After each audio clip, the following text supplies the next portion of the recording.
The meeting is now in public session. Before we begin, can I remind members, witnesses and persons in the public gallery to turn off their mobile phones. Members are requested to ensure that for the duration of the meeting their mobile phones are turned off completely or switched to airplane safe or flight mode, depending on the device. It is not sufficient for members to just put their phones on silent mode. This will maintain the level of interference with the broadcasting system. The purpose of today's meeting is to discuss, firstly, consideration of artificial canine insemination, canine fertility clinics and ear cropping in relation to post-enactment of the Animal Health and Welfare Act 2013 resumed. And in the second session of today's meeting, development of the hemp sector in Ireland.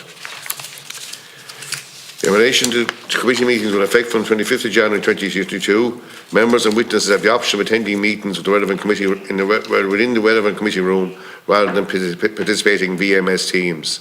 Masks should continue to be worn by those present who are not addressing the committee. Room capacity will continue to be reduced in the short term until all microphone and seating can be returned. Privilege. Before we begin, I want to bring to your attention witnesses giving evidence within the parliamentary precincts are protected by absolute privilege in respect to the evidence to give to a committee. This means that a witness has a full defence in any defamation action for anything said at a committee meeting. However, witnesses are expected not to abuse this privilege and may be directed to cease giving evidence on an issue at the Chair's direction.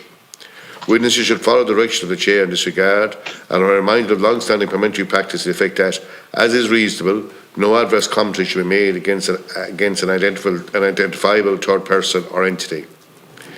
Witnesses who are to give evidence from a location outside the parliamentary precincts are asked to note that they may not benefit from the same level of immunity from legal proceedings as a witness giving evidence from within the parliamentary precincts and may consider it appropriate to take legal advice in this matter. Privilege against defamation does not apply to publication by you outside of the proceedings held by the committee of any matters arising from the proceedings. Members are reminded of long-standing parliamentary practice to the effect that members should not comment on, criticise or make charges against either a person outside the House or an official, either by name or in such a way as to make him or her identifiable. Parliamentary privilege is considered to apply to the utterance of members participating online in a committee meeting when their participation is found within the parliamentary precincts. There can be no assurance in relation to participation online from outside the parliamentary precincts, and members should be mindful of this when they are contributing. First session from 5:30 to 6:30 p.m. The first session today will deal with consideration of artificial canine insemination, canine fertility clinics and ear cropping in relation to post-enactment of the Animal Health and Welfare Act 2013 resumed. The witness today is Dr. Tim Kirby, Director PetBond. I will now call on Dr. Kirby to make her opening statement, and you're very welcome to the committee, Dr. Kirby. So I'll ask you now to make your opening statement, Dr. Kirby. Good evening, everybody. Great to see you all. My name is Tim Kirby. I'm a qualified veterinary surgeon with 20 years of practical clinical experience of all species across both the UK and Ireland. During this time, I have also served as a trustee for several animal welfare organisations and have been a firm advocate of animal welfare and health at all times. I currently also sit as a member of the Veterinary Ireland Companion Animal Committee and represent the group at a European Animal Working Group level. In a personal capacity, I am also a member of a joint UK and Ireland puppy farming stakeholder group attempting to resolve that major issue, which also represents over 40 independent and government affiliated bodies. As we now emerge from the COVID pandemic, it is not only a time for reflection, but also a time for change. Over the past 2 years, we have witnessed the ever-increasing demand for pets by the public and the resorts to which some will go to in meeting these demands. What was very evident, and something I witnessed firsthand as a clinician, was namely the mismatch between supply and demand throughout the pandemic. As a result, the imbalance created by an insatiable public demand created the perfect void for supply by opportunistic individuals, with the sole purpose of generating vast personal wealth. At a time of huge emotional strain and stress on both families and individuals during what was the greatest health challenge in modern times, some unscrupulous breeders seized the opportunity to capitalise and extort. With the demand for certain breeds, such as brachycephalics, otherwise known as brackies for short, these are namely French bulldogs, pugs, shih tzus, which was at unprecedented levels, the supply of these puppies was seen as a passport to riches for many, at any cost. As a result, more and more people resorted to using artificial insemination in their dogs, which increased efficiency and maximised the chances of greater output, i.e. greater numbers of puppies and greater profit. Artificial insemination is not a new practice and has been performed in canines for many years. It has been used particularly in cases where dogs are in remote geographical areas and cannot travel to mate naturally. Derivatives of this procedure also include the more invasive transcervical insemination, otherwise known as TCI, technique, or surgical insemination. It is worth noting at this point that surgical insemination is an illegal practice in the UK, whereas all three forms of canine insemination can legally be performed in Ireland. In the case of surgical insemination, it is necessary for the recipient to undergo general anaesthesia, as the surgical incision is made through the body wall into the abdominal cavity. Thereafter, the uterus is identified and the uterine tubes are inseminated. The patient is surgically repaired and recovered from anaesthesia. This procedure is highly invasive and requires considerable anatomical skill, knowledge, and experience in ensuring the best possible recovery for the patient. Alarmingly, such a high-risk procedure is actually being performed by untrained, unskilled laypersons, which is a complete contravention of the Animal Welfare Act. With the soaring public demand for designer puppies, the suppliers of these have identified the commercial and practical ease offered by all forms of insemination techniques. As a result, we're seeing more fertility clinics emerging in an attempt to match the insatiable demand with a faster and on-order supply of designer breed puppies. Such fertility clinics are highly unregulated places that lack any veterinary or professional contribution. In essence, they are dungeons of misery for many, many animals, as the unskilled, untrained people there perform invasive and illegal acts such as blood sampling, invasive swabbing, and in cases, the highest risk surgical insemination procedure. It is also believed among many veterinary professionals that caesarean sections are being performed in some such fertility centres, which in itself is a highly disturbing concept. Attempting to subject any animal to such invasive surgery without the appropriate skills, procedures, or medication is a gross violation of the more serious nature. The emergence of such unregulated and abhorrent fertility clinics has been mirrored across the UK and Ireland, and is a trend which seems to be increasing. Such facilities are in clear breach of many animal health and welfare laws and acts, not least the 5 freedoms which underpin all animal-based legislations globally. In addition to compromising animal health and welfare, veterinary procedures are being illegally carried out by unqualified laypersons, and such are in possession of medicines which are only licensed for veterinary use only. In total, the existence of such fertility clinics pose one of the most serious risks to present and future generations of dogs, and as a result, must be tackled head-on by the government. Public education, awareness and vigilance regarding the existence of such centres must also be prioritised.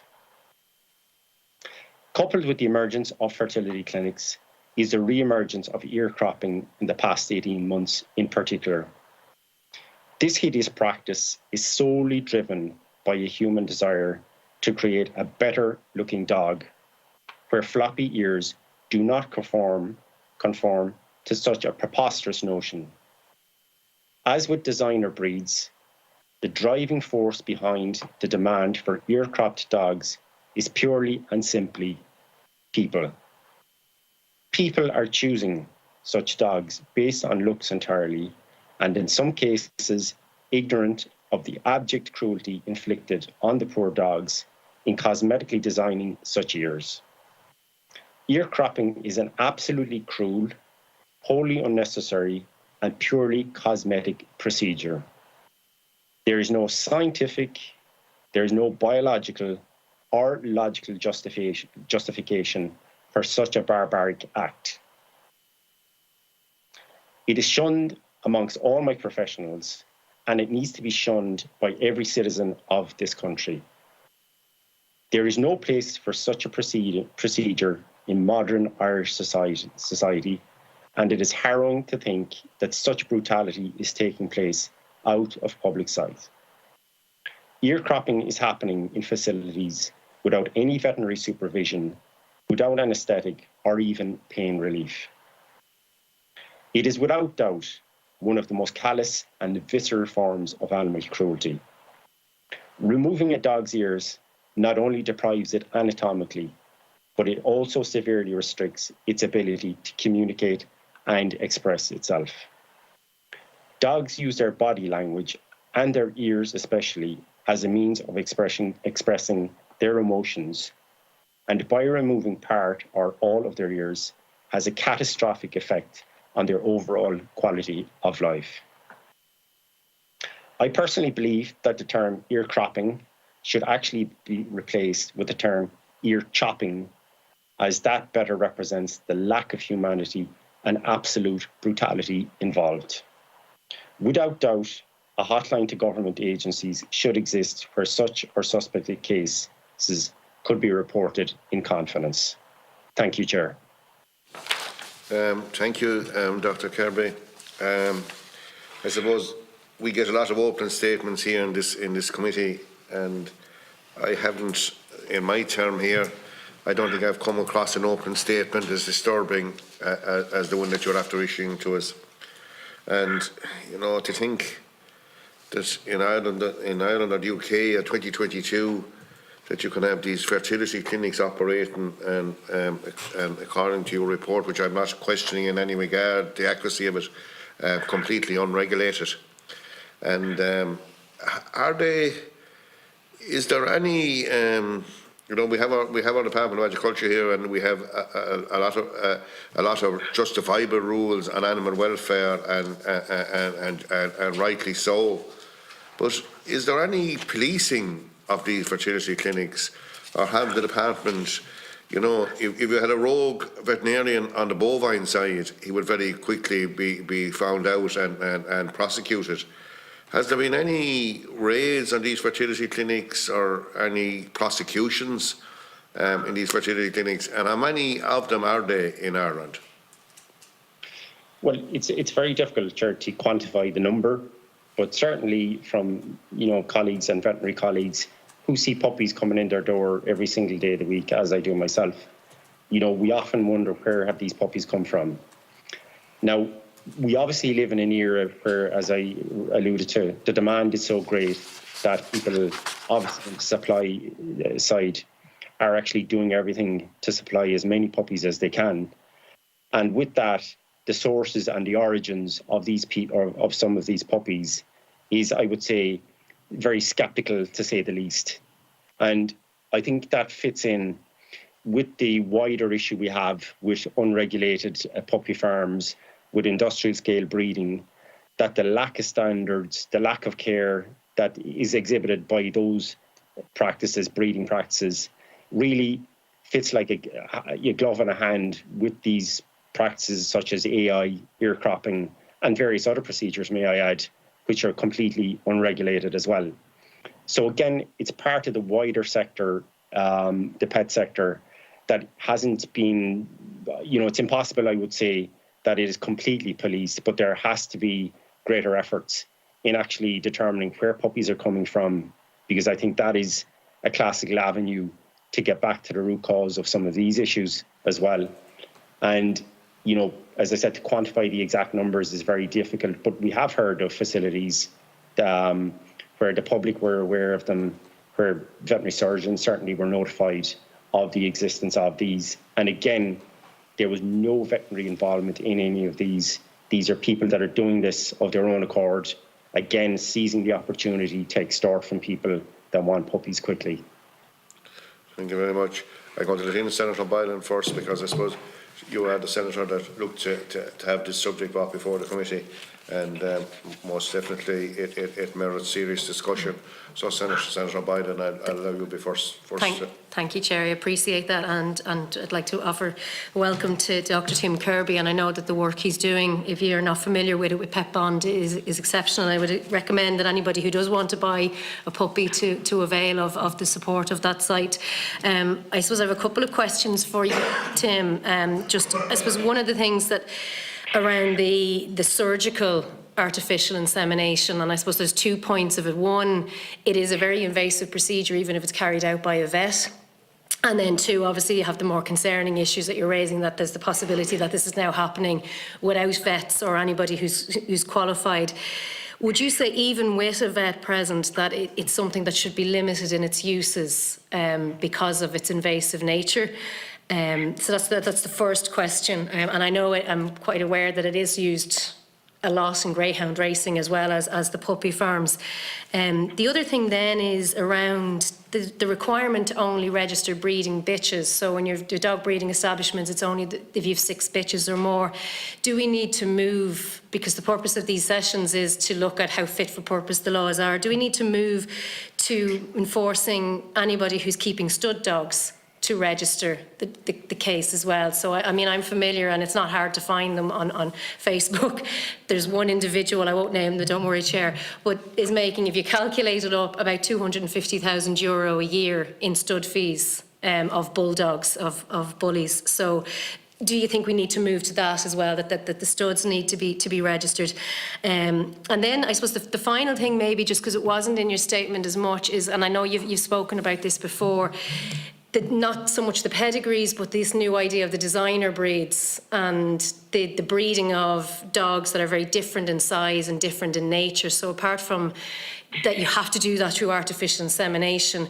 What are the implications, even putting aside that invasive procedure, for the dogs that are then born out of those mismatches? Yeah. Dr. Kirby. I say in response, Lynn, certainly the surgical insemination is an invasive procedure, and by that we mean opening into a body cavity. So obviously a dog needs a general anaesthetic. That carries a risk, and we don't give a general anaesthetic, very lightly, because of the obvious risks it carries in an animal, just as in a human as well. So that is one factor always to consider. Is it absolutely critical that this procedure is done? And on, I suppose, a risk assessment basis, you would assess that on the general anaesthetic side of it. Then you have the actual procedure itself, where you're entering a body cavity. There is a risk of contamination. There's a risk of a surgical injury as you're performing the procedure, hemorrhage, a lot of different complications like that as well. So in that sense, even when it is performed in a controlled, sterile, surgical environment, it does carry risks. So when we look at the practice where it's being done in a non-regulated and uncontrolled environment by an unskilled, untrained person, as I referred to, the risk is proportionately and infinitely higher of something going wrong. So what we've got to bear in mind is, okay, even if it is legal in Ireland, is it a practice that we really need to look closer at and say, okay, is there a place for it, number one? And if there is, why and how should it be done? So I think that conversation needs to be had, and I think that's the purpose of discussing this topic here today. But we also need to bear in mind that just with dog breeding, even though there are certain licenses around it and certain establishments, there is the bigger picture where the majority of puppies are coming from in that case. Similarly here, there's the unregulated, uncontrolled sector of it. And as I said, a lot of the puppies that are born, they're selectively bred, they're selectively born, such as French bulldogs. Many of these dogs are not designed for breeding purposes. Anatomically, they've got inherent deficiencies, which means they are more likely to require cesarean sections. And again, if they're being bred in these unregulated, uncontrolled facilities, who is doing these procedures on them? And we do know that there are reports of untrained people performing such procedures, which is highly disturbing. So again, I think that's where due diligence needs to be done to quantify, to assess how can that area be tackled as well. The second point about stud dogs, I mean, absolutely, under current licenses with dog breeding establishments, obviously with 6 or more breeding bitches on a premises, do require a license under the Dog Breeding Establishment Act. Personally, I think, again, 6, what is the merit in the number 6? I think there's a lot more discussion needs to be had around that, around the whole concept itself. And as I said, I'm happy to become part of that at any point. I do agree with stud dogs that when we do look at the number of puppies, we assess the welfare and the health of puppies. Again, the genetic contribution of the sire is equally as important as the dam, but it's an area that nobody even bothers to refer to. And I think you're absolutely right that it is certainly contributing to a lot of the problems. And when we do look at the problems that some of these brachy breeds are having, for example, as I said, French bulldogs, there is an initiative now, it's called BOAS, that's brachycephalic obstructive airway syndrome, where you can actually test specific breed lines. You could test the dam, you could test the sire, and see if they're suitable for breeding.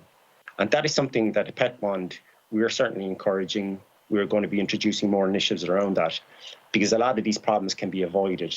And as you rightly said, by introducing these tests on the sire, but also on the dam side, you can alleviate and prevent a lot of the problems occurring. And obviously, with the number of puppies being bred in Ireland every year, the size of the demand for stud dogs is huge as well. And I think some control needs to be brought in there, because that is half of the story, and it's certainly half of the problem. And the third point about designer breeds, I mean, absolutely, what we're talking about here, the French bulldogs, a lot of the brachy breeds in general, Shih Tzus, they're down along the very, very, I suppose, pedigree-generated lines. Whereas at the other end of the spectrum, we're looking at Pomeranians crossed with Huskies, we're looking at Cabochons, we're looking at Cockapoos, Poodles crossed with Cocker Spaniels. And again, it's just not like mixing 2 paints together and getting a specific colour. You're essentially getting a genetic cocktail when you mix these together. And one of the greatest examples of where all of this is going wrong is in clinical practice. We are seeing an awful lot of dogs coming in our doors with behavioural issues. And when we start to look at the root cause of these behavioural issues, they're actually underlying health problems. So we've dogs in pain, we've got dogs with issues, health issues that we haven't seen previously, because we're getting these genetic mixes that are constantly being introduced by people to feed a demand for these designer breed dogs. And as a result, dogs are presenting with these bizarre, as I said, behavioural issues. And what we're trying to do is see what can we do to alleviate and help these dogs in the short term. But there certainly needs to be a longer term strategy and a much, much greater awareness of the consequences of people, number one, demanding these breeds, and number two, people then supplying these breeds as well. Okay. Senator Daly. Thanks, Chair. I want to welcome Dr. Kirby here this evening. I want to compliment and thank Senator Boylan in particular, who is the one who keeps raising this issue and getting it onto our agenda. And to concur with your own statement, Chair, it's horrifying in reading your statement, Dr. Kirby, and that's not questioning any of its context in any way. I take it all. We had submissions from the department and VCI, and I took it that they were both going to be here this evening, and actually the questions I had prepared mentally, and some noted here, were for them based on your submission, and just, I suppose, by virtue of the fact they're not here, and that was my misunderstanding of the situation. I might just run some of them by you and get maybe further elaboration from you on them. Like in your description of what I'd call these backstreet clinics, and that there are medicines being used. And we had a lot of deliberation over the last year on the Veterinary Medicines Act, European Veterinary Medicines Act, and like at this stage a farmer has to have a prescription for antiparasitic medicines, just dosing for worms or whatever. And it was made quite clear to us that nobody can buy or purchase or import these medicines without being registered and recognised by VCI. So, like, where do you think, in your opinion, these medicines are coming from, or how are these people getting their hands on the medicines that would be required in carrying out the operations that they are carrying out? Is it an issue for customs, maybe as much as anybody else, or, you know? You mentioned in your statement also, and it's definitely one that I was going to raise with the department also, is public awareness. And like, I'll be quite honest and declare my ignorance, or maybe you could call it naivety. I wouldn't have been aware that either of these things were happening at all, possibly, but certainly not to the consequence that they are, and the volume of carry on there is with the artificial insemination and indeed the ear cropping. I think there needs to be public awareness made. Like, there are probably people like myself who, if to go for family members, whatever, to buy a dog whose ears are cropped, are not aware of how or why it happened, or maybe not even aware of the fact that that's not the natural ear of that specific breed of a dog. And I think until the end user, for want of a better phrase, the final purchaser, is aware and fully aware of how that dog got there in the condition it's in, and the enormous pain and trauma that it would have endured to end up looking like it does, you know, we can't say stop while there's a market. But I do imagine there are a lot of people out there, if there was more awareness and a strong publicity campaign highlighting the issues that you've just raised with us, would say no and wouldn't purchase the dog in question. As I say, the questions were based on your submission for the Department of ECI, but you might like to comment on where I'm coming from. Garmag. Absolutely. Senator, yes, I'd speak on my own behalf. Certainly with the drugs, without doubt, the drugs that would be used in these cases where a surgical procedure would be done are what we call controlled drugs. So they're medicines that would only be licensed for use by a veterinary surgeon, such, for example, anaesthetics, pain relief drugs as well. So the question is to where some people would be accessing those medicines. I think that the most likely scenarios, a lot of these medicine or drugs would be imported. You know, there certainly, you know, there are reports that of generic drugs. So, for example, when a drug is launched, you know, it gets a period of exclusivity, then generic drugs come on the market. You know, there is always reports that when a generic drug is launched, that there are counterfeit versions of that generic available on the market as well. You know, and that isn't a new feature of medicines. That has existed for years in animal health in particular. So I would imagine that these drugs would be counterfeit generics of licensed drugs on the market. And there are laboratories, I'm sure, that are capable of producing those drugs, you know, scientists that can reverse engineer them and produce them. So they will obviously make their way onto the market in some shape or form, be it through importation, most likely, or through other routes to market. So again, it's important to realise that a lot of these facilities probably wouldn't even have those drugs available. You know, they'd be using human drugs.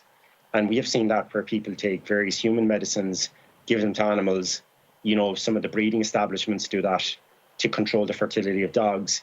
You know, again, for pain relieving drugs, some people would just raid their own human cabinet and see will that actually work in a dog, you know, with huge risk and huge side effects to any animal. So that's what I would say on those controlled medicines. Again, the public awareness about ear cropping, I know that in the UK there was certainly a very good drive earlier or late in 2021. It was called Cut the Crop, where people were saying, okay, to cut out ear cropping, and make the public aware of it. And the word cut was really effective as well. As I said, I would almost replace it with chop the crop, because it does have to be that stark. And, you know, it is quite a visceral comment to make, but it does have to be that raw, that it captures people's emotions and people think, okay, you know, this is not really a procedure that we should accept. And if we do see it, it looks abnormal. And again, it's the education between what's normal and abnormal and what's acceptable based on that. Thank you, Dr. Kirby. Deputy Browne. Cahill, I'd also like to welcome Dr. Kirby. It's just some of the things that I can't get over myself, and it was some opening statement. But the 3 types of artificial insemination, when I read it first, I actually thought it was bits. But is it that any member of the lay public can carry this out, any of the 3 types of insemination that are actually illegal in the UK? Are we saying that any member of the public can carry out any of them 3 procedures, Doctor? Well, as I said, the first 2 procedures they would be, we would say, as less invasive as the surgical procedure. Certainly, with training, you know, there are people performing these procedures. Some people would have basic training in it, but absolutely they can do it. You don't have to be a veterinary surgeon. Absolutely not. You know, some people would be qualified as technicians, would do it. Other people with less qualifications and less experience would be doing it as well. And again, the only one that would be banned in the UK would be the surgical insemination technique. But again, the big issue there is that people would still be performing it there, even though it's illegal. Yeah, no, it's crazy that Martin Browne could decide tomorrow morning to take part in any one of them 3 procedures and there's no comeback against him. Is most of the abuse of the dogs, is it being carried out, designer breeds as we're calling them here, taking place, as a woman back in my own town in Cahill describes as backyard breeders more than the doggy farms? Because I know in some places there's papers being produced for these so-called designer dogs, but do we need to change the whole language we're using? Because at the end of the day, you can have papers that you like, they're mongrels, and if we start changing the way we talk about them, it takes away that kind of, yeah, I have a real little designer dog for me handbag, or that I can walk down the street with. That if it makes it sound nearly film star stuff, and these breeders are charging crazy money for what's been described as designer dogs. But at the end of the day, they're mongrels. Do we need to change the whole way we talk about the industry and bring it back and let the public know that this isn't a designer dog as such? It's a mongrel, and you can have what papers you like. They're no good to you. Yeah, certainly, Deputy. I think it's a good point. You know, I think a lot of the times with the various breeds, like if we take it from both ends of the spectrum, is how I always say it.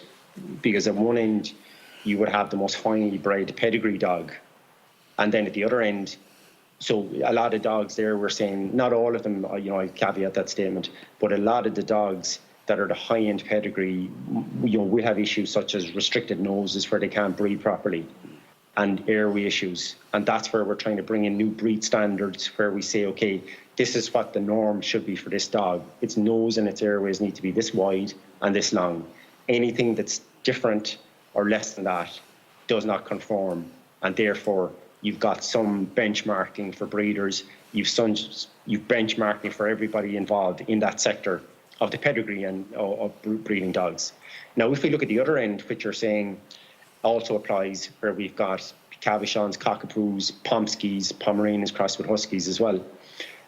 A lot of people would refer to those breeds as designer breeds also, even though there are no pedigrees whatsoever with these dogs. Now, some people argue and say, hold on there, you know, we crossed a pedigree poodle with a pedigree Cocker Spaniel.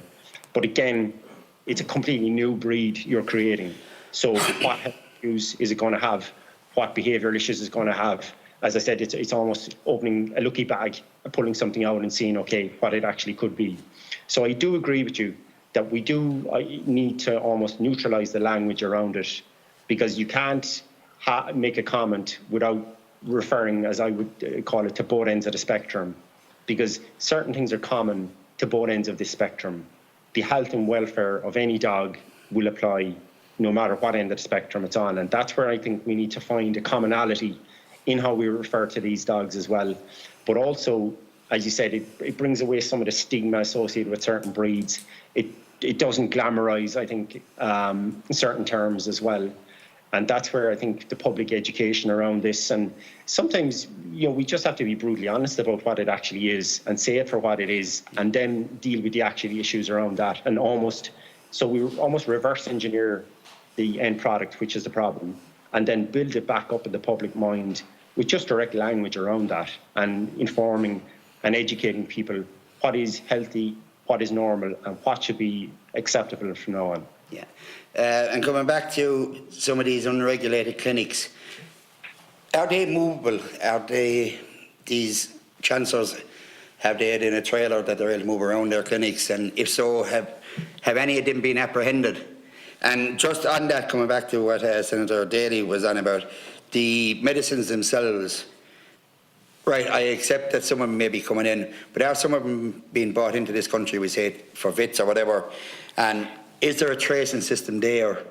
And if there is, has a regulator been informed that if some of that batches are going missing and finishing up in the hands of these criminals or whatever you want to call them, unscrupulous dog handlers or...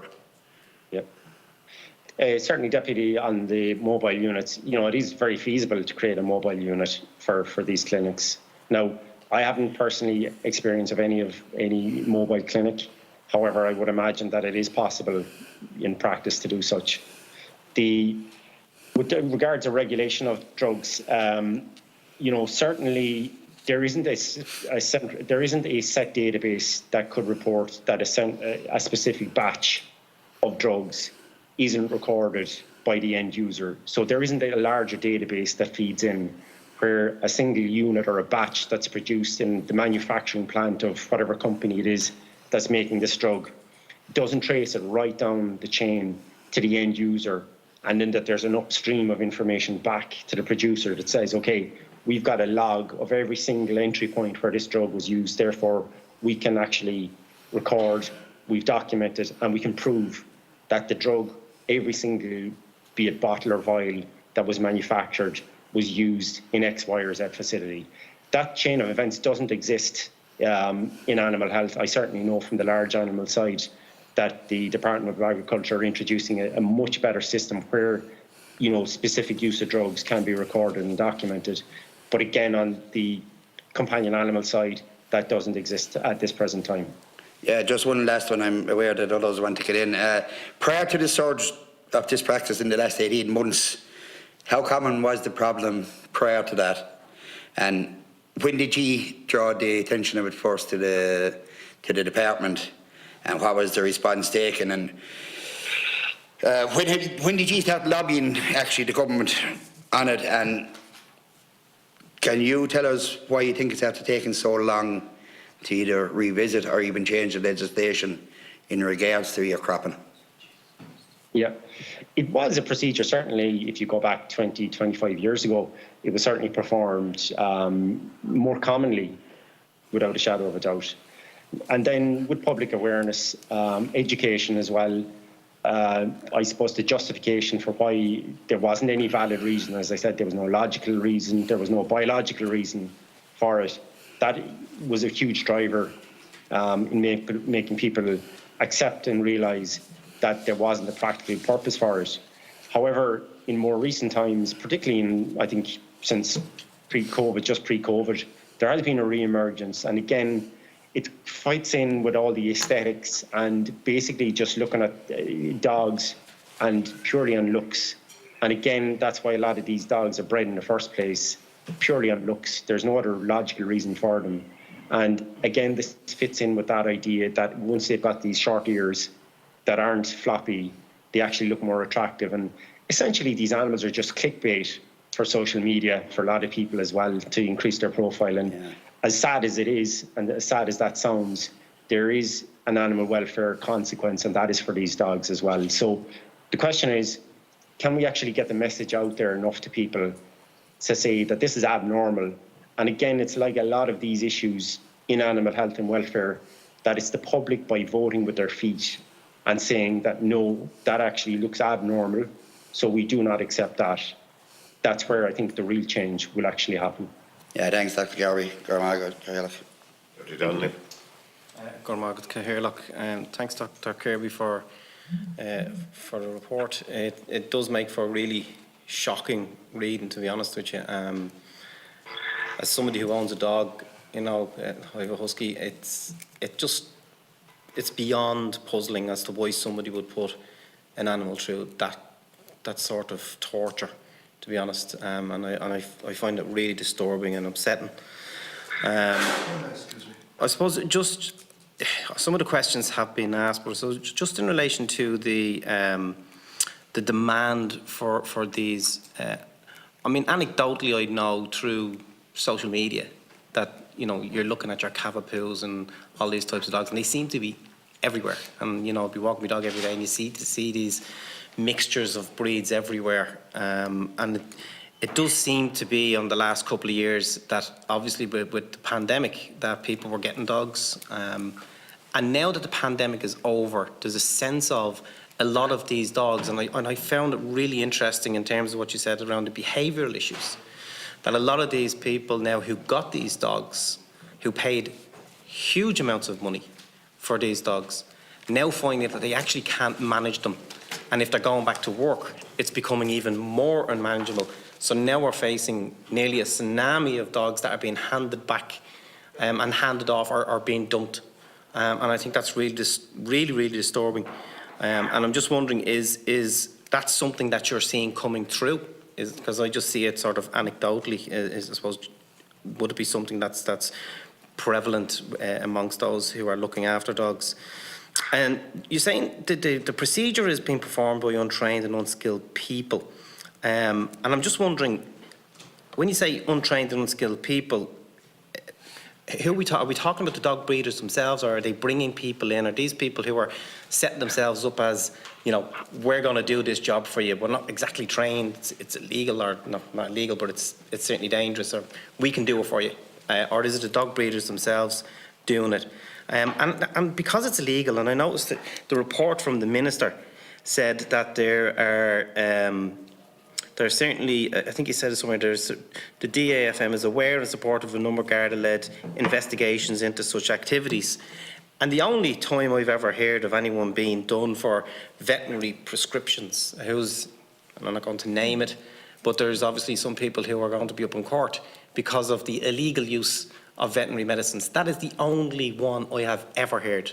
And, you know, people may contradict me, but I'm fairly certain that it's exceptionally rare that something like this happens. And yet these are exceptionally dangerous drugs, not just to animals, because if they're in unskilled and untrained hands, they're dangerous to the animals, but certainly dangerous to human beings as well. And I just find, you know, I just get a sense that there's no real sense of importance put to it by the department. And then, I suppose, in relation to dogs that are bred, strange dogs, I saw one quite recently, and it was just horrendous, and it was extremely upsetting. It was this poor dog that had a huge head, I mean, absolutely ginormous head. It had a very thin body, and its legs were, because it was obviously two different breeds, so the head was one breed and the back of it was the other. And the poor dog couldn't keep its head up.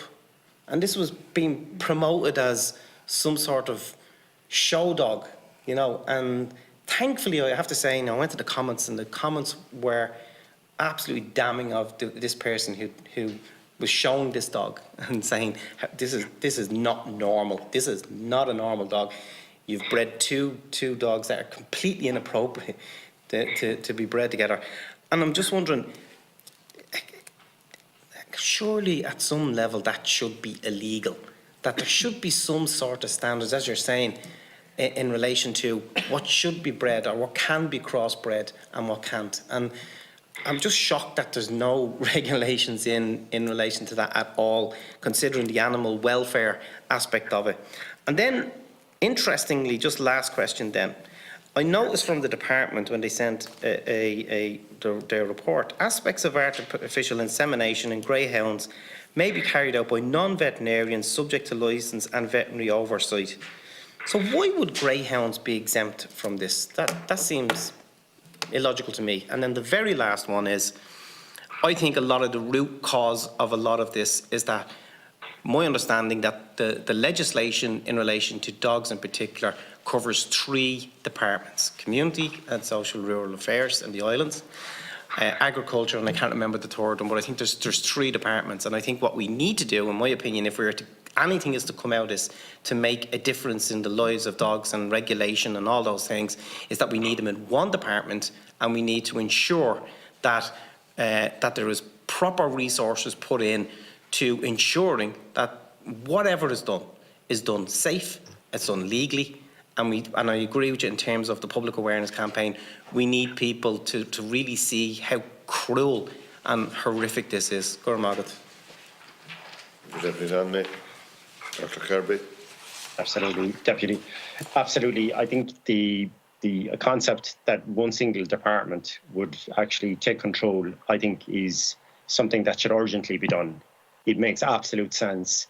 It reduces time lags, drift, lack of certain things, being done according to the actual demand for them as well. So I think if that could actually be prioritised, I would say that would be top of the list, and a lot of things will stem organically from that as a result, which would be a very, very positive move as I would see it.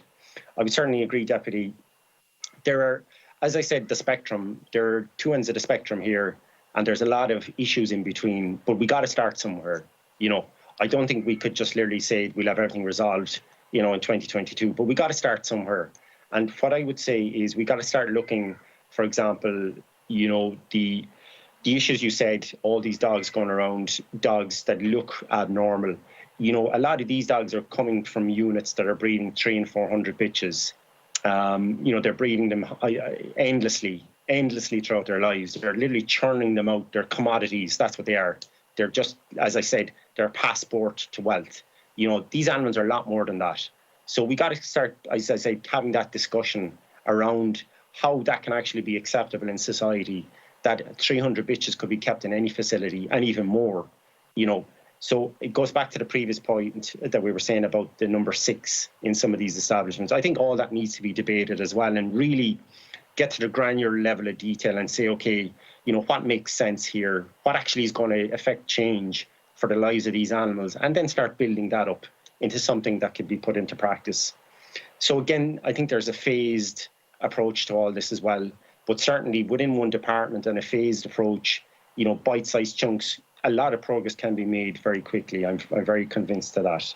So back to the points you raised as well, particularly, with the number of dogs being relinquished, absolutely. I know from the fantastic work that Dogs Trust Ireland are doing, they're absolutely bursting at the seams at the moment with dogs being returned to them from people that got them during lockdown. Certainly, what that does highlight is, number 1, the value of Dogs Trust, and number 2, where we need to start educating people before they get a dog in the first place. As I said in my presentation, it's not a simple click and collect service.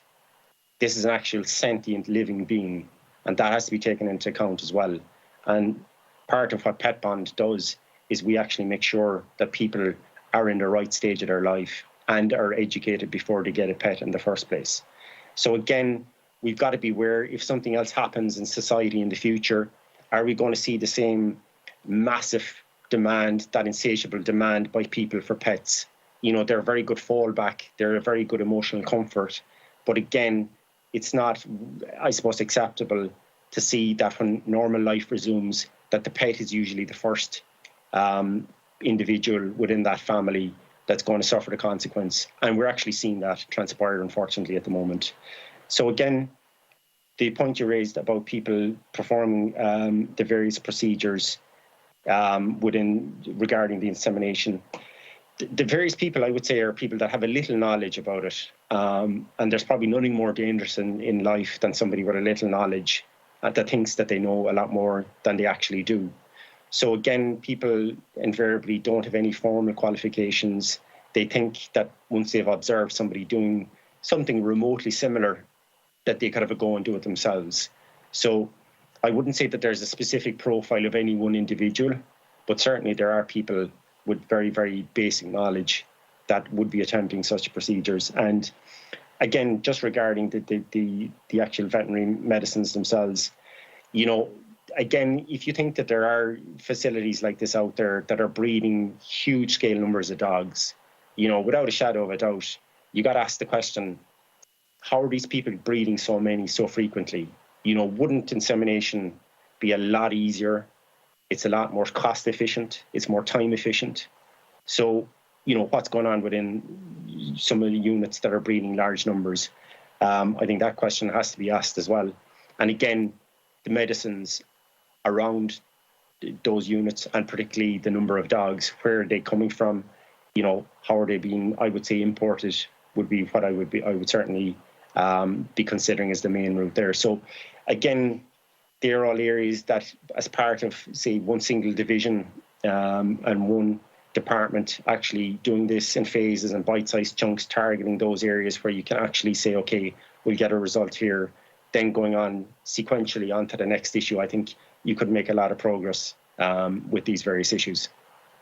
Okay, just two quick questions now, Senator Boylan and Deputy Browne. Yeah, I'll be very quick because I know we're under pressure.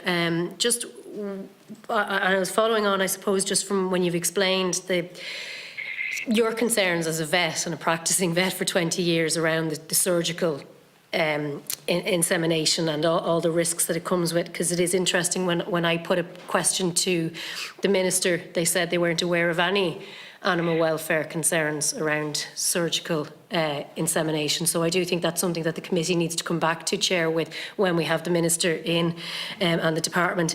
But just a very quick question for you, Tim, is just around the ear cutting and how we strengthen the enforcement of that. So one is obviously the public awareness and making it almost that you be shunned if you're walking around with a dog that has this procedure done to them.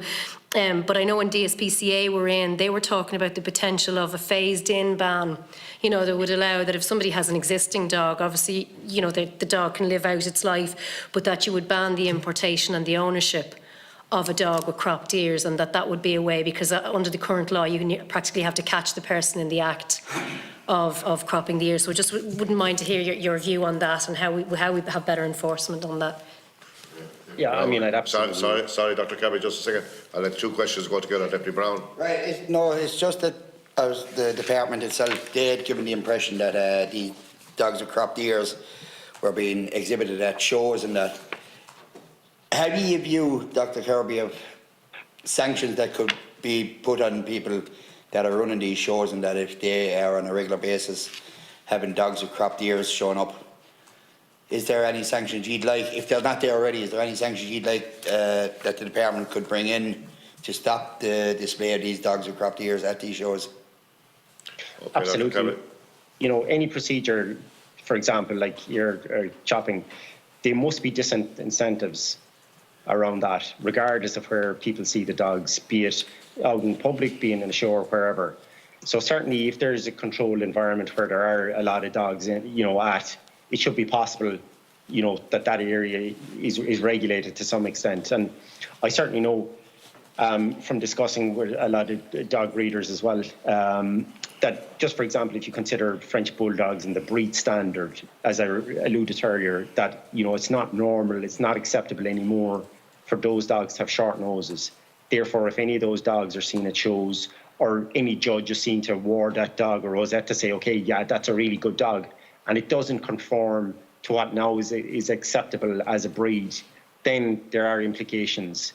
Likewise, we need to do the same thing for ear cropping. That if any dog is in, you know, an arena or any I suppose public space like that has ear cropping, or it's suspected that it was ear cropped, you know, again, the key stakeholders need to actually call that out and to enact on it straight away. So I'd absolutely agree with that. And again, the public, you know, that's where the majority of people are. They're actually observing dogs from a distance in the public arena. So again, that fits in with that as well. So certainly I would agree with Senator Boylan that the phased out approach, you know, that is the way you're going to do it. And again, with a lot of these changes that we're discussing in the different areas, it is going to be a phase-out approach with them. And again, as I said, it's almost got to be done in tandem with the public education. And once I would see it, basically, if the two are done in parallel, you are more likely to get a successful outcome. But again, as I said, we have to educate the public, particularly about ear cropping. And I know, for example, Dogs Trust did a very, very effective campaign in schools where they were educating children. A lot of things with dogs are visual, where you could see, a dog, the Cut the Crop campaign that was used in the UK, the British Veterinary Association were pushing it strongly. It was a very visual, it was very striking imagery that they used, and it was very, very effective. And I think with dogs, they're very amenable to visual imagery and things that would, I think, retain in people's minds. Okay. I'd like to thank Dr. Kirby for participating in today's meeting, and I think your insight and your insight into the issues was very what's the word? Was I suppose frightening in some of the content that we heard. We have a submission there from the department, which I just want to put on the record, where legislation is being prepared in this regard, and they hope to have it before the end of the year. And obviously, this committee will have a very significant input into that legislation. And legislation will be fine, but we have to make sure that it's implemented and enforced as well. And the practice you've outlined there today, absolutely no place and just cannot be tolerated.